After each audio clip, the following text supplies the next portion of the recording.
अस्सलाम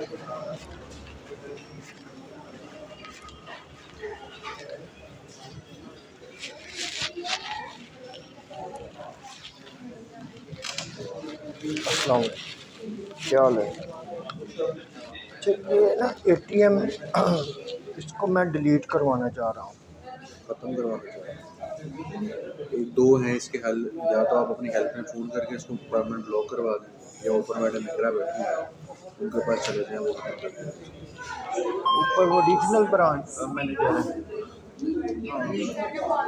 ऊपर यूएस पे बैठा हुआ है सर्विस ऑफिसर, वो अच्छा ये उसके पास एक्सेस होती है ख़त्म करने। अच्छा अच्छा, परमानेंट ख़त्म कर देंगे, फिर वो अगले साल चार्जेस तो नहीं पड़ेंगे? हाँ, वो चार्जेस पड़ेंगे क्योंकि मार्च से अब तक का इस्तेमाल हो रहा है। मार्च से अब तक इस्तेमाल हो चुका हुआ था, अच्छा, तो ये इसके इस साल के चार्जेस तो पड़ेंगे आपको। नहीं इस साल के चार्जेस तो वो साल के शुरू में डिडक्ट नहीं हो गए? नहीं, वो एडवांस होती है अच्छा, ये, लेकिन फीस के चार्ज होती है।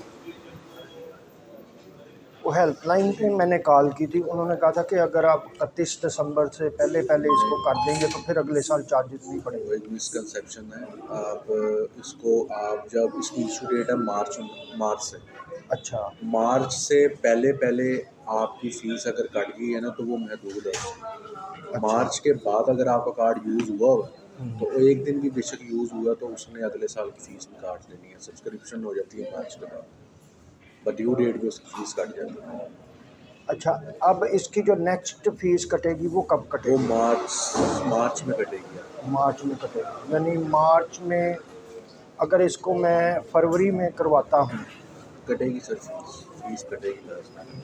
अच्छा, हाँ उस जी। वक्त फीस इसकी कट जाएगी। हाँ जी, क्योंकि फिस्कल ईयर होता है, उसके अगले साल की नहीं फिर कटेगी। मार्च से अगर पहले करवाएंगे ना, तो उसके अगले साल की नहीं कटेगी, इस साल की तो कट गया। अच्छा अच्छा, यानी अगर मैं इसको 31 दिसंबर से पहले डीएक्टिवेट करवा भी लूँ तो फिर भी मुझे चार्जेस इसको पड़ करने, हाँ जी, पड़ ही पढ़ने जाएंगे। पड़ेंगे। कन्फर्म है ना ये? Thank you sir.